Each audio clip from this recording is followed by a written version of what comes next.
గారు wishing you many more happy returns of the day and happy birthday. ఇంకొకరు కూడా మీకు విష్ చేస్తారంట. హ్యాపీ బర్త్డే శిల్ప గారు, గాడ్ బ్లెస్ యూ. మ్యామ్, అంటే మేము ఈ ప్రాజెక్ట్ గురించి ఒక విషయం చెప్పాలి. మీ బర్త్డే స్పెషల్ కాబట్టి ఇప్పుడు వరకు ఎన్నో సీరియల్స్ చేసాము, ఎంతో మంది రైటర్స్ తో మేము వర్క్ చేసాము. బట్ ఇది మాత్రం మాకు స్పెషల్, ఎందుకంటే మీరు ఇచ్చే అవుట్పుట్ కావచ్చు, లేదంటే మీ డైలాగ్స్ కావచ్చు, amazing amazing amazing. Once again happy birthday. And ఇంకొకసారి హ్యాపీ బర్త్డే. ఇంకొకసారి happy birthday. Happy birthday ma'am. Hello Shilp గారు, నమస్తే అండి. ఎలా ఉన్నారు? మీకు పుట్టినరోజు శుభాకాంక్షలు. మీరు ఇలాగే మరెన్నో వసంతాలు జరుపుకోవాలని ఆశిస్తూ thank you. Happy birthday Shilpa గారు. Stay happy, healthy. మీరు ఇలాగే ఇంకా ఎన్నో ఎన్నో ఎన్నో ప్రాజెక్ట్స్ చేయాలి. చాలా హ్యాపీగా ఉండాలి, హెల్తీగా ఉండాలి. God bless you. Once again happy birthday. Hi అండి శిల్ప గారు, మీకు పుట్టినరోజు శుభాకాంక్షలు.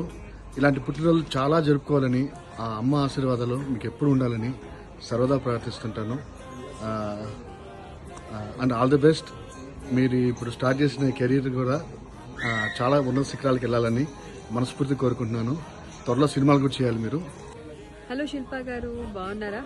సో మీ రైటింగ్ చాలా చాలా చాలా బాగుంటుంది. We are very thankful to you. So anyway, wish you very very happy birthday. మీరు ఇలాంటి పుట్టినరోజులు బోల్డ్ అని జరుపుకోవాలి, సంతోషంగా ఉండాలి. Thank you, bye. Happy birthday Shilpa గారు. నేను మీ వసుంధర సుజా గారిని మీకు విష్ చేస్తాను. God bless you.